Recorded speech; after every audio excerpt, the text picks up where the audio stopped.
지상의 교회는 사람이 세운 그런 어떤 한 종교의 한 일파가 아니라 지상에 있는 교회, 그러니까 예수 그리스도를 하나님의 아들이시고 주님으로 믿고 고백하는 바로 그 교회가 지상의 교회죠.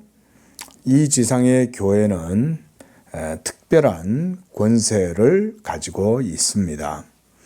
오늘 본문에 보면 예수님께서 마태복음 16장 18절에서는 이 교회를 예수님이 세우실 것인데 음부의 권세가 이기지 못할 것이다. 여기에서 음부란 지옥을 얘기하는 것이고요. 또 그 지옥에는 죄와 사망이 있는 곳이죠. 바로 그 죄와 사망을 처리하는 곳이 음부, 게헨나, 헬, 바로 스올, 지옥이라고 할 수 있는 거죠. 그런데 이 음부의 권세가 교회를 이기지 못하리라, 이렇게 얘기를 하고 계시는 거죠. 그러니까 여러분, 사실상 이 문제를 이해를 하기 위해서는 음부가 어떤 곳이냐, 또 그 파워가 어느 정도냐, 우리가 이걸 생각하지 않으면 이 말씀에 대한 의미 또 맥락을 바르게 잡을 수가 없습니다. 여러분, 지옥이 있죠. 천국도 있습니다.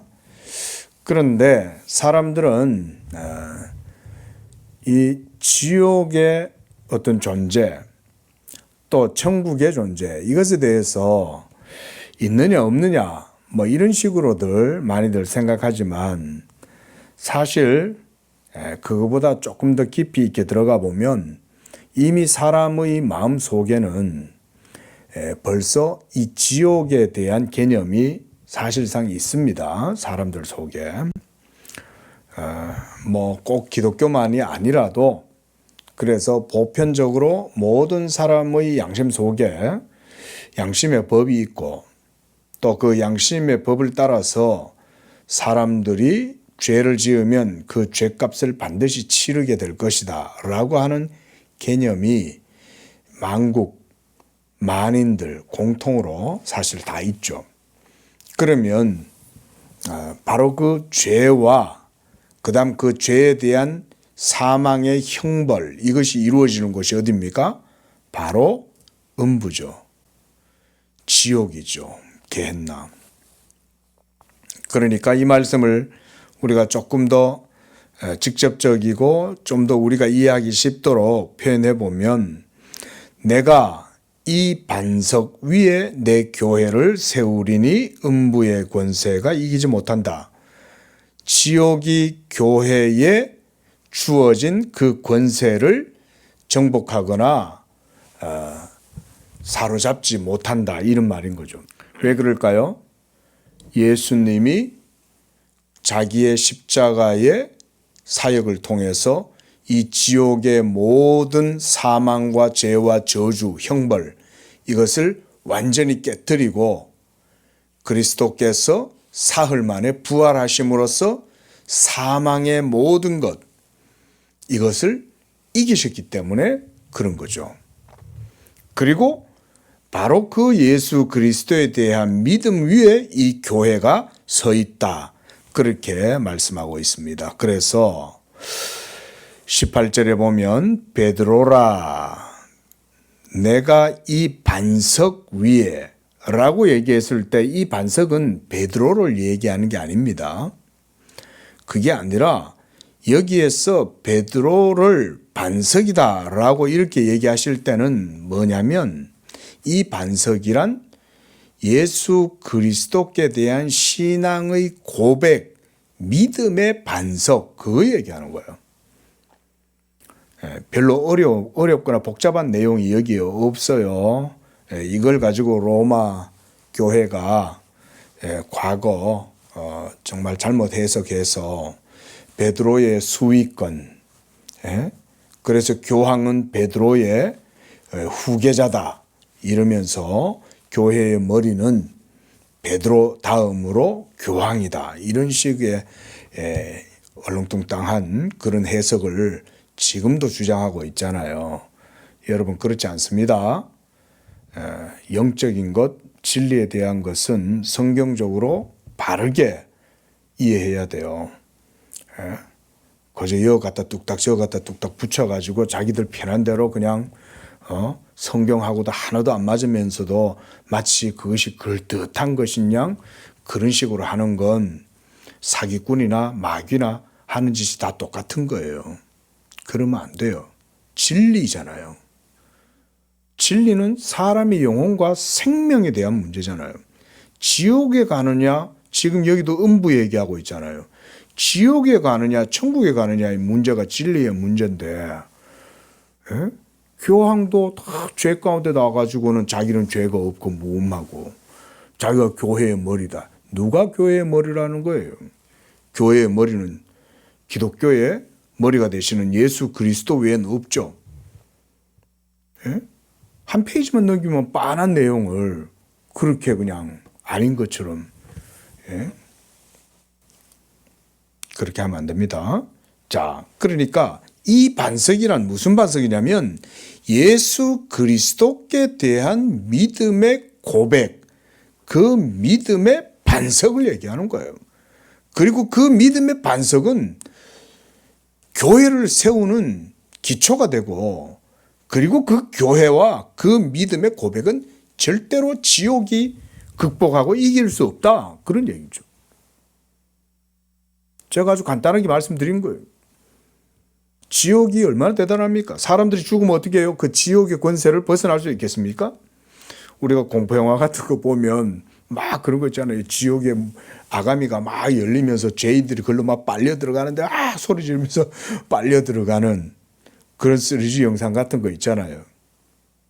근데 예수 믿는 성도들은 이 육체의 장막을 벗어나면 지옥의 권세가 절대로 그들을 빨아들이거나 그들을 사로잡거나 할 수 없어요. 왜냐하면 사망 권세에 이기신 예수 그리스도에 대한 믿음의 고백 위에 이 교회가 있고, 이 교회 가운데 있는 성도들은 그 복음의 은혜 안에 보호를 받고 있어서 그리스도의 중보의 효력, 그리스도의 의의 효력으로 그들의 영혼은 하나님이 탁 지켜주시는 거예요. 지옥이 엄몰을 하지 못한다. 이 말씀인 거예요, 이게. 자, 이게 얼마나 대단한 권세예요, 여러분. 그렇죠? 아이고, 뭐 죽어봐야 알지 뭐. 여러분 혹시 이렇게 생각하십니까? 여러분 벌써 제가 말씀드렸잖아요. 모든 사람들 마음속엔 이미 지옥이 있어요. 그리고 자기의 마음과 자기의 깊은 그런 통찰을 해보면 나는 이미 이 지옥에 대한 두려움을 가지고 있는 거예요. 사람들이 왜 죽는 걸 무서워합니까? 죽으면 지옥 간다는 걸 알기 때문에 무서운 거예요. 그러나 예수 믿는 성도들은 그렇지 않아요. 예수 믿는 나는 이제 그리스도 예수와 함께 십자가에 못 박혔고 율법에 대하여 내가 그리스도의 몸으로 말미암아 죽임을 당하였으므로 더 이상 나는 이 죄가 더 이상 나를 정죄하지 못한다. 율법이 나를 쏘지 못하고 사망이 나를 쏘지 못한다. 그런데 지옥은 뭡니까? 지옥의 권세는 사실상 율법의 권능이죠. 지옥은 죄인들이 가는 곳 아닙니까? 근데 죄사함 받지 못한 자들은 그 불지옥으로 떨어질 때 죄사함 받은 자들은 율법에 의해서 정죄를 당하지 않는 거죠. 그러면 지옥의 권세는 큰 거예요.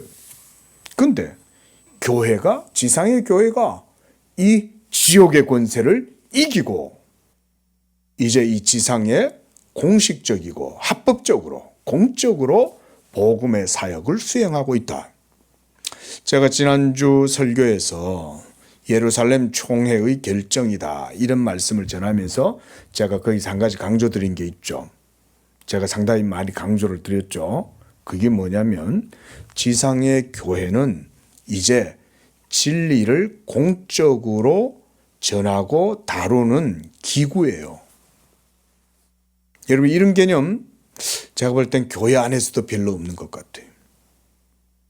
사실 그래서 제가 그걸 강조했던 거예요. 사도 바울의 2차 전도 여행 그대로 들어가도 되지만 이 본문이 너무 중요한 거예요. 여러분 보세요. 예수 그리스도의 복음은 하나님의 말씀이죠. 그러면 하나님의 말씀이면 이게 보편적인 거예요? 주관적인 거예요? 보편적인 거죠. 상대적인 게 아니에요. 절대적인 거예요. 객관적인 거예요. 그런데 이 객관적인 예수 그리스도의 복음은 권세와 연결되어져 있어요. 권세와. 권세라는 말은 효력이 있다, 임팩트가 있다, 파워가 있다 이런 말이죠. 그죠? 그 영향을 미친다는 말이잖아요. 근데 그 영향을 미치는 게 우발적이거나 충동적으로 이루어지는 게 아니에요. 하나님의 공적 사역을 통해서 이 땅에 합법적이고 공식적으로 이루어지는 거다. 제가 그걸 설교에서 강조드린 거예요. 얼마나 중요합니까? 중요한 개념이죠. 우리는 보통 교회와 복음을 그런 식으로 생각 안 하잖아요. 우리가 열심히 전도하면 그게 복음이고 그러다 믿으면 그게 구원이고 이런 식이죠. 그런 게 얼마나 교회를 잘못되게 이해하는 건지 몰라요. 여러분 그런 개념은 사실상 비성경적이고 성경도 그런 식으로 말하지 않아요. 예루살렘 총회와 사도 바울의 전도 사역이 그걸 보여주는 거예요. 사도 바울이 아무렇게나 사역 안 해요. 교회의 전송을 받고 보냄을 받고 안수를 받고 그래서 성령이 공식적으로 교회라는 기구를 사용해서 합법적이고 객관적이고 공적인 인정 속에 하시는 거예요. 그걸 보라는 거예요. 맞죠? 성경 속에서 그런 점을 주의해서 봐야 돼요. 우리가 이 양재교회가 여기 있습니다. 이 주변에 여기 교회들이 있습니다. 그러나 그 교회들은 그냥 있는 게 아니에요. 예수 그리스도의 복음의 객관적인 그 권세, 여기 위임받아서 있어요. 자, 여러분 이 세상에도 권세가 있죠. 대통령이 있고 왕이 있고 그러면 그런 공직자들이 가지고 있는 권한은 공적인 권한이죠. 복음도 그런 차원으로 생각해야 된다는 거예요. 보통 복음은 그렇게 생각 안 하죠. 절에 가면 금강경이 있든 법구경이 있든 뭐 그런 거고 교회 가면 성경이 있고 그런 게 아닙니다. 복음 자체가 객관적인 하나님의 말씀이요. 이것은 이제 우주적인 권한을 가지고 있어요. 권세를. 그래서 19절에서 보세요. 내가 천국 열쇠를 주리니 그러잖아요. 천국 열쇠를 어디다 준다는 거예요? 천국 열쇠를 어디다 준다는 거예요? 천국 열쇠잖아요. 그럼 이 열쇠는 어디에 있어요? 하늘에 있죠? 그런데 이 열쇠를 어디다 준다는 거예요? 땅에 있는 어디에 준다? 교회에 준다는 거예요. 교황한테 주는 게 아니에요. 교회에 준다는 거예요. 교회. 그래서 교회가 세워지는 것은 지상의 공적 기관이 하나님의 역사를 통해서 세워지는 거예요. 이런 점을 오늘날의 성도들과 교회들은 유념해야 돼요. 천국의 열쇠가 교회에 주어지게 될 때 이 말씀이 실질적이고 사실이라면 인간의 어떤 아무렇게나 그냥 인간 상황이나 조건에 따라서 그냥 이루어지는 그런 일이 아니다 이 말이죠. 하늘의 우주적인 천국의 열쇠가 이 땅의 지상의 교회에 주어지게 될 때 이제 교회는 지상에서 이 공적 사역의 역할을 수행을 하는 거예요. 그럼 열쇠를 가지고 뭘 할까요? 열쇠라 그랬잖아요. 열쇠는 뭐 하는 겁니까? 그렇죠. 열고 또 뭐 해요? 닫고 하는 거죠. 그렇죠? 그거 하는 거예요. 뭘 열까요? 하늘의 문을 열었다가 닫았다가 하는 그 권세가 지상의 교회에 주어져 있다 이 말인 거예요. 어마어마한 거죠, 사실. 그래서 네가 땅에서 무엇이든지 매면 하늘에서도 매일 것이요 땅에서 무엇이든지 풀면 하늘에서도 풀리리라. 이 열쇠를 가지고 열고 풀고 닫고 매고 하는 거예요. 이게. 그러면 교회가 하는 일이 뭘까요? 그 열쇠가 바로 복음의 권세예요.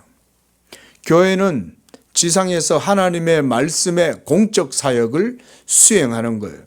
그래서 이 복음을 전해서 이 복음을 죄인들에게 듣게 할 때는 열리는 거예요. 근데 어떨 때는 이 교회가 하나님의 말씀을 전할 때 듣지 아니하고 부정하고 불신하고 강팍하게 대적하고 하는 세력들을 향해서는 닫아버리는 거예요. 이게 지상의 교회에 주신 복음의 권세입니다. 근데 이걸 마치 추상적이고 관념적으로 이해하시면 안 돼요. 여기에서 많은 대부분의 사람들이 이 부분에 간과하고 쉽게 지나쳐요. 교회 안에만 있는 거 아닙니까? 아닙니다. 여러분, 이 세상에 왕과 오늘날은 대통령이 있죠. 그러면 대통령이 있으면 그 대통령이 가지고 있는 국가의 원수, 행정수반이라고 그러잖아요. 그러면 그 권세가 행정력이나 그런 모든 행정 활동이라든가 이런 것들이 아주 권세가 있고 유효하죠. 효력을 가지죠. 복음도 그런 거예요. 여기까지 얘기하면 대부분 그거를 잘 인지를 못해요. 그냥 교회에서 목사가 그냥 하는 말이지 이런 정도로 생각한다고요. 그렇지 않습니다. 진리라는 것, 특히 기독교의 진리라는 것은 그런 게 아니에요. 하늘과 땅 사이에 연결되어 있는 거예요. 그래서 뜻이 하늘에서 이루어지면 땅에서 이루어지듯이 이제 예수 그리스도의 이 복음을 믿음으로 서 있는 교회가 이 땅에서 하늘의 천국 열쇠를 받은 거예요. 그래서 교회는 복음을 전함으로써 천국의 문을 여는 거예요. 그 이 복음이 전해진다는 것은 사실상 보이지 않아도 거기엔 엄청난 영적 임팩트가 있는 거예요, 사실은. 그 다음 18장 18절에서도 그 말씀을 하는 거죠. 무엇이든지 너희가 땅에서 매면 하늘에서도 매이고 땅에서 풀면 하늘에서도 풀리리라. 왜 땅에서 풀면 하늘에서 풀리고 땅에서 매면 하늘에서 매이고 이 의미가 뭘까요, 이게? 땅과 하늘은 연결되어 있다는 거죠, 그렇죠? 연결되어 있다는 말은 어떤 의미냐면 보편적이다 이 말인 거예요. 우주적이라는 말인 거예요. 저 지구 건너편에 있는 어떤 한 곳에만 적용되고 이런 게 아니에요. 지상에 예수님을 믿는, 그래서 모든 성도들이 모인 그 교회, 그게 섬에 있든지 필리핀에 있든지 대만에 있든 유럽에 있든 아프리카에 있든 어디에 있든 간에 예수 그리스도의 이 복음에 대한 믿음을 가지고 섬기는 그것은 하늘과 땅이 연결되어 있는 곳이에요. 그런 의미죠. 그 말은 이제 우주적 교회가 지구와 땅에 있는 모든 교회와 연결되어져 있고 그 공식 채널과 공적 사역과 활동과 공적 영향력은 모두가 복음을 통해서 이루어지는 것이다. 이런 게 교회예요. 그 대부분 이 정도도 감이 안 오니까 별로 의미가 없다고 생각하죠. 예? 근데 여러분, 교회는 실제로 그렇지 않아요. 예? 음부의 권세가 지옥이 음몰하지 못하는 그런 파워를 가지고 있어요. 그게 바로 뭐냐면 복음의 권세예요. 복음의 권세. 자, 한번 그런 측면에서 우리가 한번 내용을 한번 봅시다. 자, 기독교 강요 4학원 1장 22절 페이지로는 80쪽입니다. 신자들의 연합체인 교회에 부여된 열쇠의 권세는 그리스도를 믿어 구원에 이르는 복음 사역에 두드러지게 나타난다. 그러니까 말씀드렸듯 천국의 열쇠다라고 할 때는 그거는 그냥 복음인 거예요. 이 복음을 가지고 사역을 하면 그게 열고 닫고 이렇게 하는 권세가 교회에 주어져 있다는 거예요. 그 지상의 교회는 이 복음을 전하는 게 중요한 거죠. 자, 이 선한 유익을 우리에게 나눠주시려고 하나님은 교회의 열쇠를 주셨다. 그리스도가 사도들에게 죄를 사하라고 명령하시고 그 권세를 부여하신 것은 회심하여 불경건에서 돌이켜 그리스도를 믿는 믿음에 이르게 될 자들의 죄를 사도들이 방면하기를 원하셨기 때문이 아니라 그리스도 자신이 신자들 가운데 이 직분을 영구적으로 수행하기를 원하셨기 때문이다. 중요한 걸 지적한 거예요. 그러니까 베드로에게 열쇠가 주어진 것이 아니다는 거죠. 또 사도 바울에게 열쇠가 주어진 것도 아니고 신자들 개인이나 목사 개인에게 주어진 것이 아니라는 거예요. 이렇게 성경을 적용하고 해석해가지고 사기치는 그런 사기꾼들도 적지 않죠. 사꾼들. 조심해야 돼요.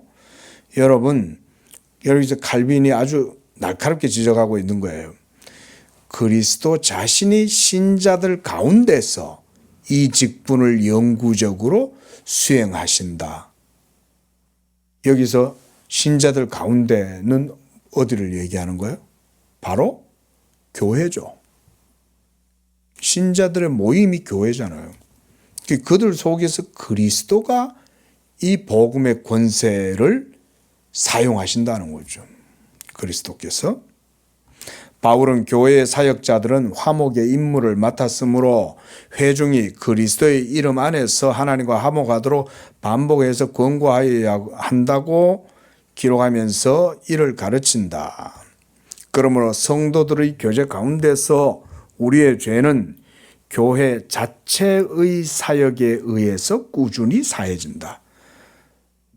목사가 여러분들한테 사함을 주는 게 아니죠.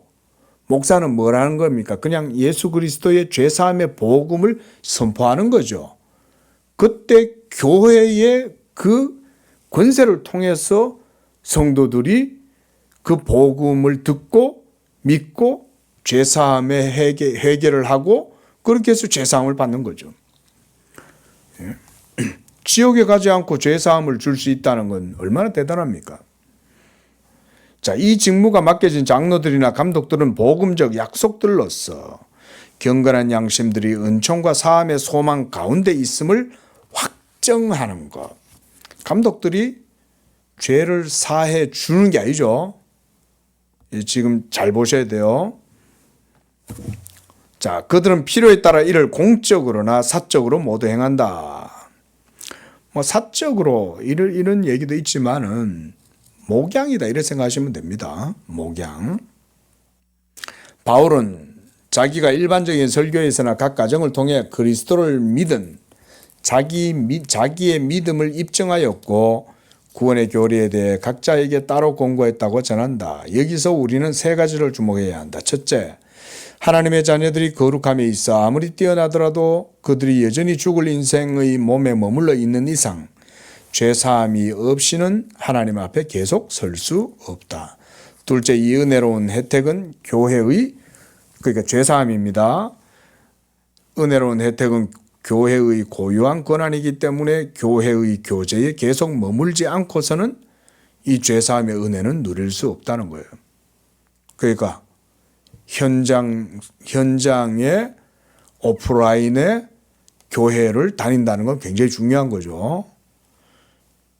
그러니까 이걸 강조할 수밖에 없어요. 오늘날 특히 코로나 이후에 우리 한국 교회가 갑자기 우리나라 또 인프라가 얼마나 인터넷 인프라가 잘 되어 있어요. 또 우리나라 사람들은 또 그런 것도 손재주가 좋으니까 인터넷 이런 거 엄청 또 활용도 잘하잖아요. 근데 여러분 그렇게 하더라도 교회는 나와야 돼요. 등록하고 그 교회에서 성도들과 함께 교제하고 그러고 다니는 거예요, 원래. 정말 불가피하게 어쩔 수 없이 그렇다. 그런다 그러면은 목사가 어느 정도 이해는 해도 근본적이고 원칙적으로는 그리스도의 교회의 공동체 일원으로 회원으로 활동해야 돼요. 셋째, 이 은혜로운 혜택은 교회의 사역자들과 목사들을 통해 복음의 선포나 성례의 거행에 의해서 우리에게 나뉘어진다. 옛날에는 인터넷이 없으니까 복음 듣는 걸 현장 가서 들을 수밖에 없었다. 이렇게 말할 수 있겠지만 여러분 그것만 있는 게 아니에요. 성찬은 어떻게 할 거예요? 성찬도 그러면 인터넷으로 할 거예요? 아니죠. 성찬은 와서 먹어야 돼요. 목사가 집례하고 복음을 선포하고 그 복음을 듣고 그리고 떡과 잔을 먹어야죠. 근데 보니까 예전에 보니까 어떤 분들은 뭐 집에서 성찬을 했대요. 여러분 그 전부 불법이에요. 비성경적이고 하나님도 안 기뻐요. 그런 거는. 옛날에 뭐 영화 배우 멜 깁슨이라는 사람이 그 사람 개도릭 교도잖아요. 뭐 자기가 집에서 미사도 하고 그런데요. 그게 맞는 것 같습니까? 여러분 그게? 진리가 그런 것 같아요? 따라서 우리는 각자 오직 주님이 열쇠의 권세를 두신 곳 어디입니까? 교회죠. 열쇠의 권세를 두신 곳 교회에서만 죄사함 찾는 것을 자기의 의무로 여기도록 하자. 그래서 여기서도 칼빈도 보세요. 권징과 관계되는 공적인 화목. 여기서도 공적인 이런 표현 쓰죠. 교회는 공적인 기구예요. 우주적인 하늘과 연결되어져 있는 공식적 채널이고 기구가 교회입니다. 여러분, 이거 제가 강조드리는 거예요. 이거를 알아라는 거예요. 이거를. 진리가 공적인 기관을 통해서 운영되도록 하나님이 하시는 거예요. 여러분, 만약 그렇지 않다고 한번 생각해 보세요. 그러면 자, 여러분 중에 제 말이 아직도 이해가 안 되는 분들도 들어 있을 수도 있어요. 근데 여러분 한번 생각 한번 해보세요. 하나님이 살아 계세요. 그리고 그 하나님이 자기의 진리를 이 세상에 있는 것들과 구분되기를 원하시는 거예요. 차별성을 가지시는 거죠. 왜냐하면 거룩한 거잖아요. 그러면 그 거룩한 하나님의 복음의 진리가 이 땅 가운데에서 실제적으로 역사하고 실제적 의미와 가치를 실현하고 발현된다면 여러분 하나님이 그것을 아무렇게나 충동적으로 우연하게 여러분 그런 식으로 하시겠어요? 하나님이 당연히 이 세상 가운데 공적인 기관을 통해서 하나님의 진리가 합법적이고 정당하게 취급되고 그래서 성도들이 그 합법적이고 공적인 진리의 가치를 그 유익을 누리도록 하시는 거죠. 만약 그렇지 않다면 여러분 진리의 개념이 중구난방이 될 거 아니에요. 산발적이 되고 그러되면 성도들이 구원의 확신을 가질 수 있을까요? 그죠? 이 사람은 이 팔 흔들고 저 사람은 저 팔 흔들고 저기서는 저 말하고 이쪽은 저 말하고 이러면 여러분 진리가 어떻게 되겠냐고요. 하나님이 자기의 구원을 이 땅 가운데 성도들이 어떻게 바르게 누리도록 하시겠냐 이 말이에요. 안 그렇습니까? 여러분들 스스로도 예를 들어서 어떤 사업 아이템을 하나 잡고 사업을 하나 추진한다고 하면 생각해 보세요. 그러면 여러분들이 사업을 추진하고 경영을 하면 그것이 바르게 온전하게 이루어지기 위해서 힘쓰실 거 아니에요? 여러분 하나님과 하나님의 나라나 진리도 똑같은 거예요. 하나님이 그렇게 하시는 거예요. 이 공적 채널이 지상의 교회가 하나님의 복음을 통해서 죄사함의 이런 복음을 통해서 공적 사역을 실행하도록 하는 것. 이거를 여러분들이 생각을 깊이 하셔라. 이 오늘날 전혀 없죠. 그러다 보니까 성도들도 어때요? 죄사함이 중요한 게 아니라 내가 어느 교회 가가지고 더 재미있고 더 유익하고 더 편하고 이런 식으로만 전부 교회를 쫓아다니고 찾아다니죠. 그러니까 말세가 되면 될수록 죄사함 생각은 별로 안 해. 교회 가서 교회가 따뜻하냐?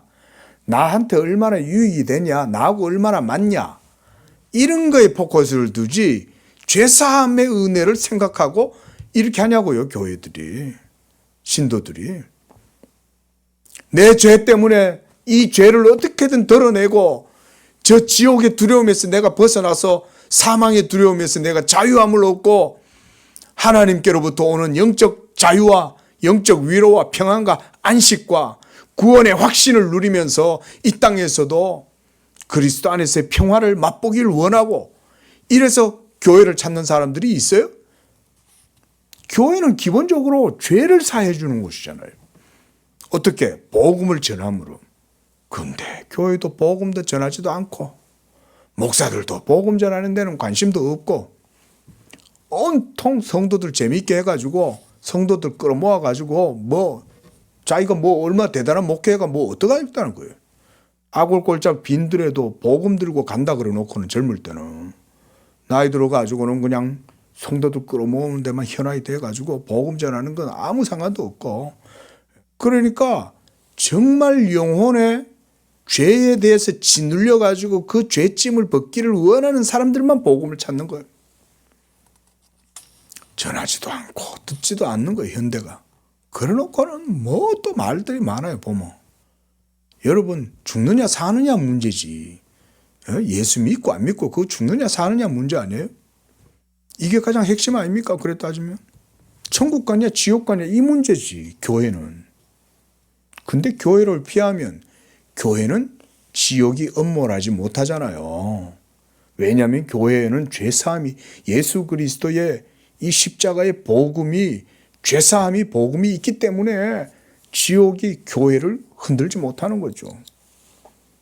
그런 생각이 듭니다. 여러분, 유월절 사건 아시죠? 애굽 전역에 이 죽음의 천사들이 하나님의 심판에 이 칼을 들고 확 지나가는데 그 피가 있는 집안에 있는 자들은 넘어가죠. 지옥의 권세가 그런 거예요. 지옥의 권세가 확 죄인들을 향하여 막 음모할 때 그리스도의 피의 권세 아래에 있는 사람들은, 그들은 지옥의 권세가 무너뜨리지를 못하는 거예요.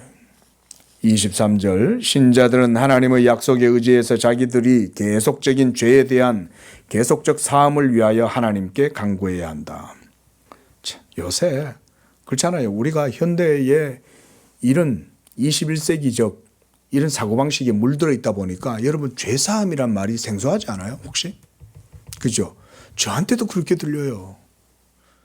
죄사함이라는 이런 의미를 요즘 가치 있게 여깁니까? 한번 생각해 보세요. 심지어 교회들조차도 그걸 그냥 명목상 죄사함이다 라고 말을 하면서 실제로 내 죄가 사함 받는다 라고 그렇게 정말 믿고 그것 때문에 감사하나? 우리 모두 한번 생각해 보시기를 바라요. 여러분, 우리가 왜 예수 믿습니까? 왜 교회 다닙니까? 천국 가려고 예수 믿고 천국 가려고 교회 다니는 거죠. 근데 오늘날 이상하게 바뀌었죠. 천국 가려고 교회 가는 게 아니죠. 교회를 가긴 가야 되는 것 같은데 가도 죄사함보단 다른 데 더 관심이 많죠. 교제, 교회 프로그램, 교회 즐거움, 교회 가면 뭔가 에너지가 넘치는 것 같고 사람들이 와 모여가지고 있으니까 그거 뭐 있는 것 같고 그렇습니까? 근데 정작 여러분들 본인 스스로와 하나님과의 관계에서 그리스도로 말미암는 믿음으로 의롭다함을 얻게 되고 죄사함 받는다 이런 생각, 여러분 그런 고백 있습니까? 한번 생각해 봐야 되겠죠, 그렇죠? 교회로부터 구원의 유일한 닻을 낚아채려고 시도함으로 우리는 그런 역병과 같은 편견에 맞서 우리의 양심을 강화시켜야 한다. 자, 넘어갑시다. 노바투스에 대한, 옛날에 노바투스가 바로 그랬다는 거죠. 그 세 번째 줄에서는 제세례파들도 그랬다는 거고요. 그래서 그 여섯째 줄 내려와서 그들은 세례 후에 죄를 짓게 되는 누군가에게 오직 돌이킬 수 없는 하나님의 심판만을 남겨둔다. 이렇게 말해요. 자, 여러분 뭔 말입니까? 계속 죄사함의 복음이 증거되고, 그래서 성도들은 늘 그 죄사함의 복음을 들음으로 늘 자기 죄를 고백하고 늘 죄사함 받아야 돼요. 이번 주 예배 드리면서 하나님께 회개하고, 그래서 하나님이 나를 용서하신 것 같아. 근데 또 한 주 동안 살면서 또 어때요? 또 죄를 짓는 거죠. 계속 지어요. 어쩌다 한 번 짓는 게 아닙니다. 계속 죄를 지어요. 계속. 크든 작든 간에. 어떨 때는 아주 치명적인 죄도 짓고 어떨 때는 사소하게 계속 어정쩡하게 있으면서 죄를 짓고. 그러면 여러분 그 죄를 노바투스나 제세례파들 같은 사람들은 아주 강력하게 얘기해서 죄 지으면 지옥 가라고 얘기하면서 이런 식으로 신도들의 영혼을 두려움으로 몰아넣잖아요. 근데 교회는 그때마다 어떻게 해야 돼요? 매주마다 또 복음을 전하는 거예요. 예수 그리스도의 죄사함의 복음을 또 전하고, 성도들은 그 복음을 들음으로 또 늘 자기 죄를 하나님 앞에 고백하고, 그러면서 우리가 일생 동안 주님 앞에 서는 그날까지 이 교회에서 그 복음을 들으면서 죄사함의 은혜를 누리는 거예요. 자, 그래서 세 번째 문단이네요. 먼저 주님의 명령에 따라서 성도들은 날마다 우리 죄를 사하여 주시옵고, 주기도문에서 늘 이렇게 기도하죠. 우리의 죄를 사해 달라고 기도하죠. 반복적으로. 자, 그리고 고문단 제일 밑에서 둘째 줄, 주님은 성도들이 자기들의 죄를 실로 일생 동안 꾸준히 고백하기를 요구하신다. 이게 맞는 말이에요, 여러분. 이게 맞는 말이에요. 그리고 은총을 약속하신다. 이럴진대 자기들에게는 죄가 제거되었다거나 자기들이 걸려 넘어질 경우에도 자기들은 철저히 은혜로부터 배제된다고 몰아세우는 제세례주의자들의 무모함은 얼마나 대단한가. 오늘날도 이런 이들이 적지 않아요. 그래서 항상 교회가 복음으로 은혜 안에 성도들의 심령의 자유를 선언해 줘야 돼요. 예수께서 십자가에서 여러분들의 죄를 지시고 죽으셨으므로 오늘도 여러분들이 그 예수를 믿고 죄사함의 회개를 하면 주님은 여러분들의 모든 죄를 씻어줍니다. 이러면서 계속 복음이 선포되고 성도들은 그걸 듣고 죄사함의 은혜를 누리는 거예요. 그래서 83쪽 밑에 첫 번째 문단 둘째 줄, 그러므로 그는 한 번이나 두 번이 아닌 자기의 범죄를 깨닫고 겁에 질린 자들이 탄식할 때마다 매번 용서하신다. 자, 여러분 위로가 됩니까? 안 됩니까? 위로되죠. 근데 위로가 별로 안 되는 분들은 왜 그런지 아세요? 죄에 대해서 둔감하기 때문에 그런 거예요. 예수님을 왜 믿고 교회를 왜 다니는지 깊이 생각을 안 해서 그런 거예요. 여러분, 예수님이 십자가에서 왜 죽었어요? 여러분들이 이 땅에서 복을 누리고 번성하고 땅에서 복받고 살라고 예수님이 죽으셨어요? 지옥 갈 여러분들의 영혼을 하나님의 공의 앞에서, 율법 앞에서 완전한 속죄 사역을 이루셨기 때문에 우리가 하늘로부터, 하나님께로부터 오는 모든 진노와 저주에서 해방되고 율법의 모든 쏘는 것에서부터 우리가 해방되는 거 아닙니까? 죄사함이 얼마나 커요. 십자가가 얼마나 커요. 그리고 그건 일평생토록 그 신앙 고백 가운데에서 나아가야 되는 거죠. 자, 24절, 하나님이 족장들과 다윗 등 옛날의 자기 백성에게 평생토록 베푸신 죄사함의 은총. 자, 칼빈이 이제 다윗이라든가 구약의 믿음의 선진들이 어떻게 살았냐를 예정하는 거죠. 칼빈이. 자, 교회의 요람기, 아기 때부터 이 말이죠. 교회의 요람에서부터 시작하자면 자기들의 동생을 죽이려고 음모를 꾸몄던 족장들, 그렇죠? 요셉을 우물에다가 빠뜨리고 죽이려고 했던 그들. 근데 그들은 어때요? 언약에 참여하도록 택함받은 자들이었다는 거죠. 그리고 할례를 받았고 의심할 바 없이 자기 조상들의 열심을 힘입어 의와 순전함에 대해 교육을 받았다. 그 밑에 유다도 있고 또 시몬과 레위도 있고요. 또 르벤도 있고 또 유다도 있고요. 자, 고문단 밑에서 제일 밑에, 그러나 이들은 택함받은 백성으로서 내 침을 당하기는커녕 오히려 머리들로 세움을 받았다. 이건 정말 할렐루야 소리가 그냥 절로 나오네요. 여러분에게도 동일하겠죠. 그렇죠? 하나님이 이렇게 정말 하나님 나라에 결코 합당치 못할 것 같았던 사람들을 언약의 족장들로 하나님이 세워서 하나님 나라의 초석으로 삼았다는 것. 아이고, 감사하다. 저도 위로가 됩니다. 늘 하나님 앞에 부족하고 연약하고 허물 많은 이 종을 그래도 주님이 유다처럼 루벤처럼 요셉을 죽이려고 했던 그 형들처럼 그래도 하나님의 은혜를 베풀어 주신다 이런 거 아닙니까? 다윗은 어때요? 다윗이 어떤 범죄를 저질렀습니까? 다윗이야말로 정말 진짜 그리스도는 다윗의 자손이다. 여러분 어떻게 다윗이 그런 은총을 입을 수 있었어요? 그죠? 다윗은 우리가 인간적으로 생각해보면 너무한 거 아니에요?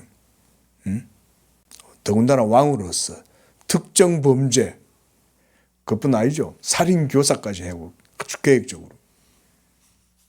근데도 하나님의 은총이 다윗에게 변치 않았죠. 이래도 할렐루야 안 하실 거예요. 그렇죠? 이 정도 되면 이제 할렐루야 해야죠. 자, 모세도 예를 듭니다. 그렇죠? 모세도. 자, 이렇게 오늘 내용을 여기까지 보면서 자, 여러분 성경 속에는 이들 말고도 많이 있죠. 자, 그런데 교회가 결국은 이런 하나님의 한량없는 복음, 그 자비의 은총 가운데 교회가 지상에서 이 천국 열쇠를 받아서 이 복음을 전함으로 풀고 이 복음을 가지고 권세를 실행해서 닫고 이렇게 한다 이 말인 거예요. 제3 강조드리고 싶은 건 이 영상을 혹시 들으시는 분들이 계신다면 여러분 교회는 하나님의 천국 열쇠를 가지고 그 권세를 실행하는 지상의 공적인 기구다. 이거 반드시 기억하세요. 아쉬운 건 한국 교회가 80년대, 90년대 열정적으로 해오다가 점점점 교회가 이상하게 돼버렸어요. 너무 우리나라가 번성하고 발전하는 과정 속에 도시화가 되고 이 도시화와 함께 교회가 버무러지면서요. 이 교회관 자체가 모호해져 버렸어요. 그래서 신도들이 저희 집에서 이렇게 오다 보면 아침에 저 대형 교회에 있거든요. 그럼 그 교회만 신도들 줄 쫙 서 있어요. 제가 그 교회 자체를 뭐라고 그러는 게 절대 아니에요. 거기만 그렇게 했어요. 온통 큰 교회들마다 전부 다 장사진을 이루고 있을 거 아니에요. 그런데 과연 여러분 교회가 죄사함을 받고 거기에서 죄사함의 기쁨 속에서 복음의 평안과 복음의 위로와 복음의 안식과 복음의 죄사함의 확신 속에서 그걸 누리는 영적 자유를 누리는 성도는 얼마나 있을까요? 목사로서 저는 그런 걸 이렇게 보는 거예요. 교회 중요합니다. 무엇보다 우리 양재교회도 그 가운데 하나의 교회로서 지상의 이 천국 권세, 열쇠의 권세를 가지고 있다는 것을 여러분들도 기억하시고 늘 이 복음의 은혜 아래서 살아가시기를 바랍니다. 기도하십시다.